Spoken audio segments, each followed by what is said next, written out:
Hello friends, hope you are doing well. My name is Dr. Milind Shinde, MD Pediatrics from AIIMS Bhopal. So yesterday I had released one timetable for NEET PG aspirants who are struggling to make a timetable. So I had made a timetable for those who are studying at home, who have all day at their disposal, and also who are following the video lectures. So I had explained how can you couple your time with video lectures and your reading. So today I'm going to address the another group. So this is a kind of part 2 of the similar video. So today I'm going to address the another group, which is students who are doing their internship. So lots of students, they want to prepare along with their internship. As I believe this is the end months of years are going on. So most of you are at the end point of your internship, or maybe some are in the middle. So this is a very important time as NEET PG 2022 is at the corner, and immediately after that there is INICET 2022. But I will like to tell you guys, if you're doing internship, your target should be NEET PG as well as INICET May and INICET December. So all three exams should be on your target list because you have to get through before the next starts in 2023. So I am going to also tell you how can you maximize your internship if you want to prepare well for the NEET PG. So guys, let's start. So first I'm going to talk about if you are doing your internship and or you are working in a hospital, how can you manage your timetable? So guys, as you are going to have a limited time, you have to use your time wisely. So first, talking about internship. So internship, if you are doing it from a college that is very hectic, either government or private, but it is very time taking and you are getting fatigued after your internship, then you have to you have to plan it smartly. So you can, whenever you are active, you can maximize your yield. So you can study better. So internship usually in most of let's start with the timetable. So in most of Indian colleges, our internship hours are usually 9 to 5 p.m. and there are some night duties in between. Also, some of the college, they follow shift schedule. In shift schedule, you have to do like 8 to 2 p.m., then 2 to 8 p.m., and then 8 to 8 p.m. to 8 a.m. So some institutes, they follow the shift pattern. So for either of them, whenever you are getting a time, you have to utilize it. Now guys, let me tell you one thing. Whenever we are thinking about clearing any exam, it's not, there is no secret key or there is no shortcut, but we have to prepare and we have to give it some amount of time. Now, if you are preparing during internship, it also matters how good what kind of students you are doing in undergraduation. If you have studied at least something, if your basic concepts are clear, then this will be a smooth ride for you. You can prepare better. But if you have not studied, at least not even like at all during your undergraduation, then you will have to give more efforts during this time. And this time might not be sufficient. So as I always say, do not be over ambitious. Know your baseline, know your limits. You should know what are your strong points and for how far you can go. So that's why not only NEET PG 2022, which is in March, also target for the May, and you have to prepare your timetable for both accordingly.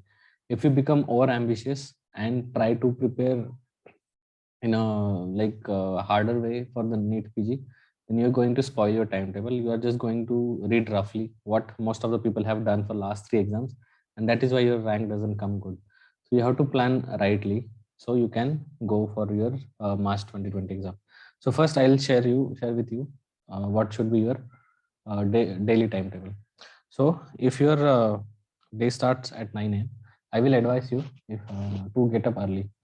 I mean, what you have to do is, because the morning hours is something that you have to utilize. You cannot say what will happen after the internship. After 9 to 5, at 5 o'clock, you might be tired because you had a lot of work. You had to do a lot of procedures and you have to go and take patients from multiple references. So sometimes you will be very tired after 5. So you have to utilize your morning hours. If it is, if you live nearby, then that is a very good thing. But try to wake up as early as possible, as early as even I'll say 5 a.m. or even before that if you can. Like most of the students, they because see, whatever, you don't have to wake up 5 a.m. for the rest of your life. This is the next 4 or 5 months that you have to do the efforts. So if you get up at 5 a.m. till 7 a.m. you can study, like for morning 2 hours you can read. The benefit you are going to get because of reading early morning is because you are not tired. You have just woken up, so you can take a bath, take a hot tea, and you start your reading. So this is where you can register maximum information, and you can read theory during this time.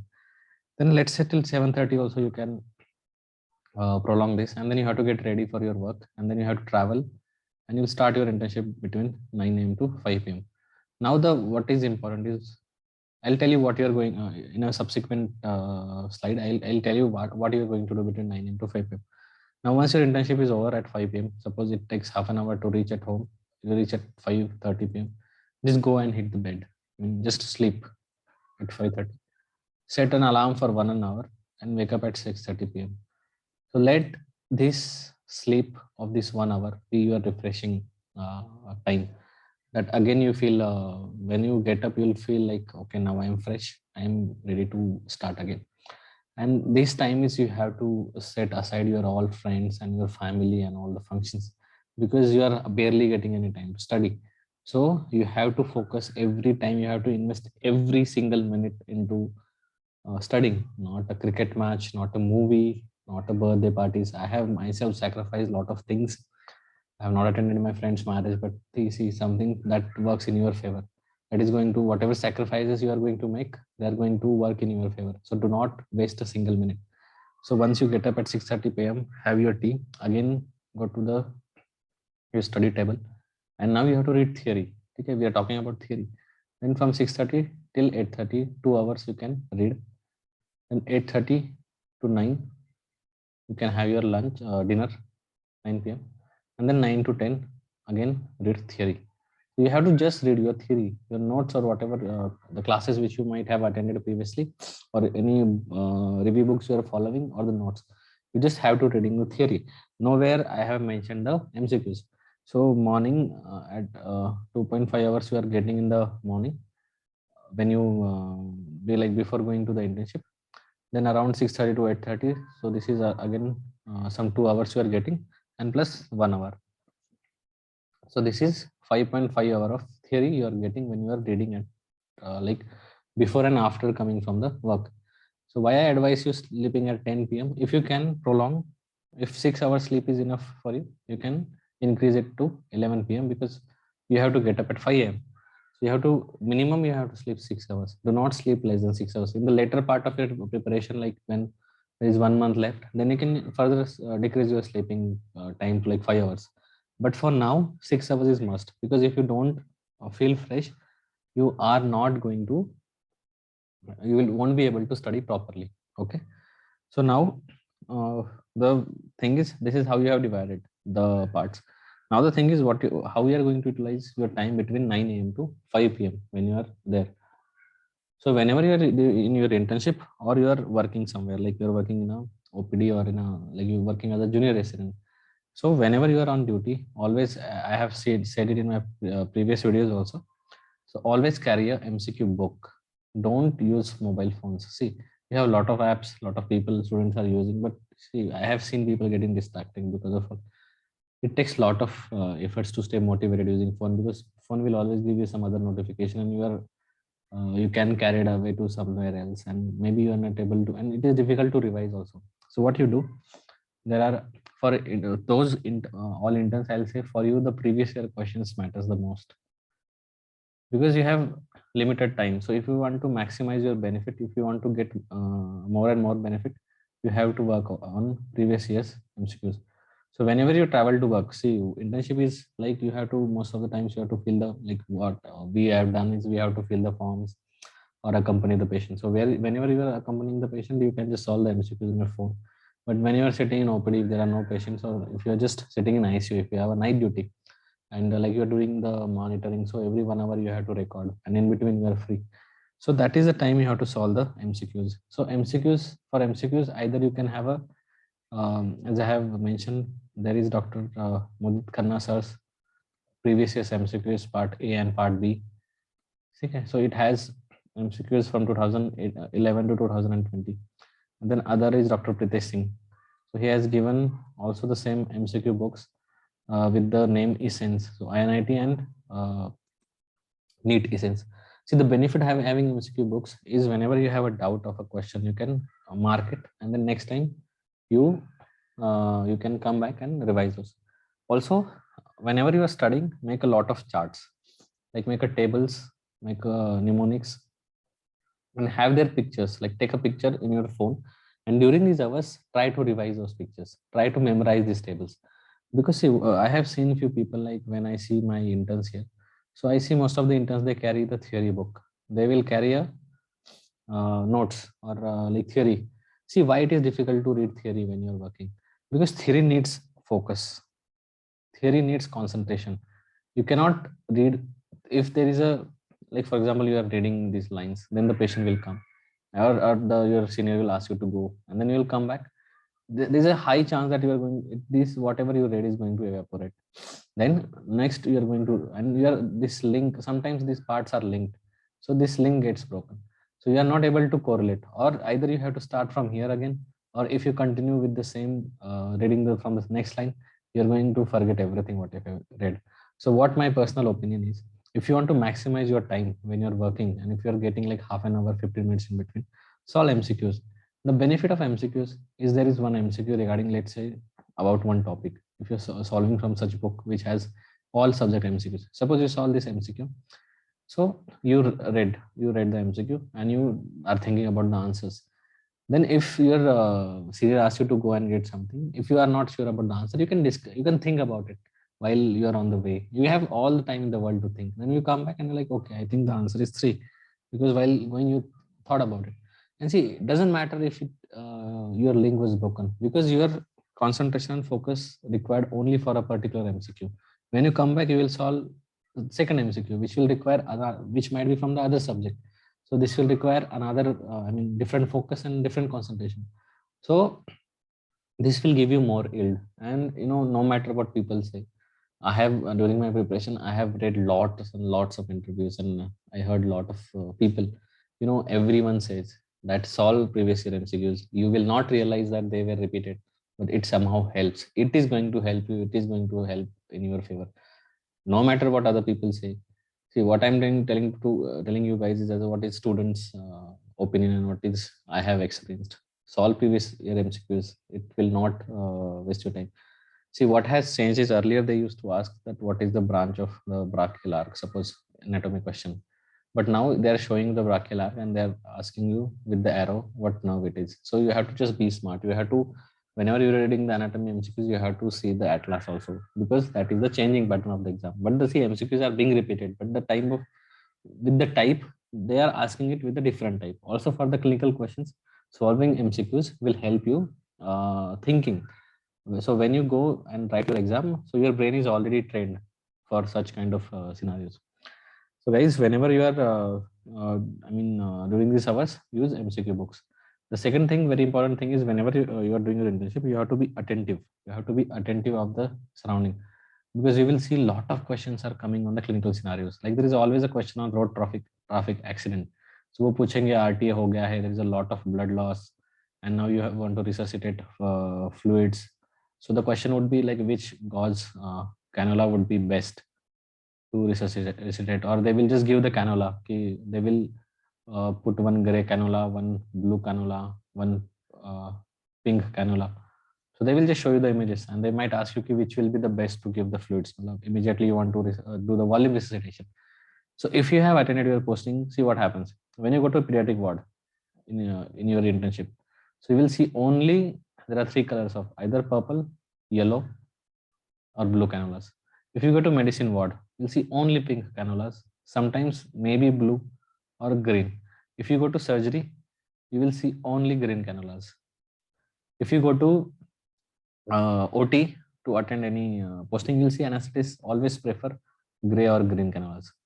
So what you will know that OT may you need maximum, see pediatric may you need small cannulas. So you will realize, okay, purple, yellow and blue might be small.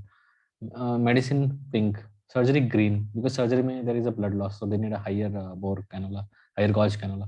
OT again, you have to give the medications, you have to, there might be fluctuation in the BP, so you will see, okay, gray cannula. So this helps you in the exam. So somehow you will remember, okay, so OT may gray use they used to use gray cannula, that means they might be the reason. I remember when I was working in AIIMS Delhi as a non-academic JR, one of my senior resident, there was a patient with hematomesis who was bleeding. Just sir ordered me, Milind, just see this patient and put him in a recovery position. So I was not sure what is a recovery position, and that word also like that was in my, I mean, it just registered in my mind. And the next May session AIMS exam, the same question appeared with the similar options, and one of the option was to put patient in a recovery position. And then I realized, because when you the thing kind of things you hear during your working or your internship, everything is going to help. The size of the the how the nasogastric tube is inserted, how it is measured, and all these procedures and the instruments you see, everything is discussed. So you just have to be attentive. Don't just attend internship as because you have to complete it, or just because it is compulsory. You have to be attentive. I don't want to name her, but there is a one intern I remember from AIMS New Delhi. She did her internship so well, and she was rank 1 in AIMS entrance examination. So definitely with internship you can definitely get a very good rank, but you also have to be sincere. Just reading books is not going to fetch your rank owing to the changing pattern of exam. So you have to be attentive. 10 to 20 questions you will get right only by being attentive during your internship. So guys, you have to as I have told you, during before and after internship you have to divide your time as per as I told you. And also like during internship you have to learn all these things. Now while concluding this video, I just want to tell you guys, we have if you are planning, we have NEET PG 2022 in March. So November is almost done, so we have December, January and February. So we have almost 3.5 months for the board this exam. And INI-CET is usually in the month of June, July. So we have to add further March, April, May, June, 3-4 months we have to add. So guys, you have to make your timetable in such a way. If you are an intern, see, INI-CET is also crackable, and we can definitely crack this exam and get a good plan. So if you are an intern, you make your plan in such a way. Don't just focus on NEET and try to overdo things. If you plan over ambitiously, like if you want, if you can plan, like if you're starting now, if you're an intern and you're planning to plan your studies now, don't plan 4 revisions till NEET, because what you are going to do, you are just going to read fast. You are not going to remember anything. And again, you are going to screw up these 3 months, because now you don't register anything. You are not going to get a good rank in NEET PG, and you are going to think that your notes are not enough. You are going to change it, and again you are going to spoil your rank in INI-CET. So guys, if you are starting now, if you are not started yet, I will just advise in next 3.5 months, one good reading, one good read. I mean, you have to read it slowly, you have to register it and properly, along with the MCQ practice, followed by one revision would be enough before your NEET PG exam. If you do this, you'll definitely get a good rank, and even it will boost your confidence for the next INI-CET. So if you do this, one good revision and one good reading and one good revision, after that for INI-CET you can do 2 to 3 good revisions before next section of INI-CET. But this thing will definitely boost your confidence, and you'll get a very good rank and your dream branch in INI-CET. That will happen around in June. So guys, you have to plan your studies accordingly. Don't be over ambitious, and stay focused, and don't waste your time, because that is what is difference between the person who get his dream branch and the person who doesn't. So guys, I wish you all the best. I hope this video helps you. And if you have any questions, you can let me know in the comment sections. Take care.